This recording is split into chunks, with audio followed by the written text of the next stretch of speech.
Hello and welcome to Norushen, the third boss of the first wing of LFR. For all the LFR bosses, check out that description below for a playlist, because playlists are awesome.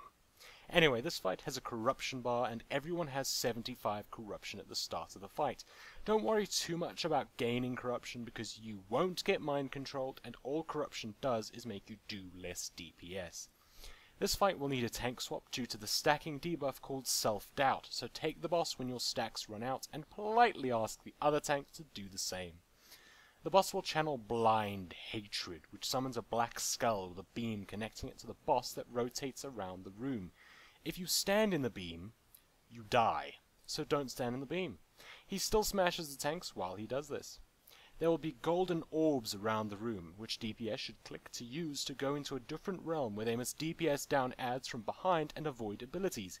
When DPS do this successfully, their corruption is set to 0, and they do more DPS. Healers and tanks shouldn't really go in on LFR. Adds will constantly enter the normal realm and all DPS should nuke them down. The tanks should pick up and tank the big adds while the small ones cannot be tanked. It is easier for the tank not tanking the boss to pick up the adds. When a big add dies, it leaves a shadow orb on the ground that somebody needs to walk over to pick it up. Picking it up gives 25 corruption, and a player can't pick it up if they already have max corruption.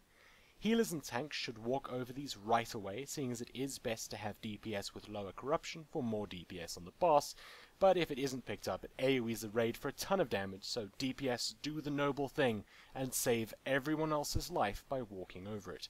They won't thank you later, but you might not wipe so much and you'll have less of a headache.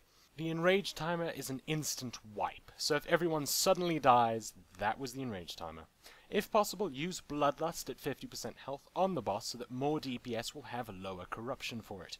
If you're a healer or tank, you may want to go into the test to remove your corruption. Here is what you do. Healers heal a group of NPC allies, making sure to dispel the dot. Tanks tank an add and not die by interrupting hurl corruption and moving behind the add for Titanic Smash, not to mention using defensive cooldowns. And that's it for Norushen LFR, so go pick up your level 528 bag of gold, and dance naked in the streets in celebration. Yeah, you might get arrested if you do that last bit, so just get the gold and move on to the next boss. Just give that subscribe button an affectionate click before you check out the next boss though. The subscribe button likes to be clicked. It has this weird click fetish or something. I don't know, it's a very strange button. Good luck, have fun, and I'll see you in future videos.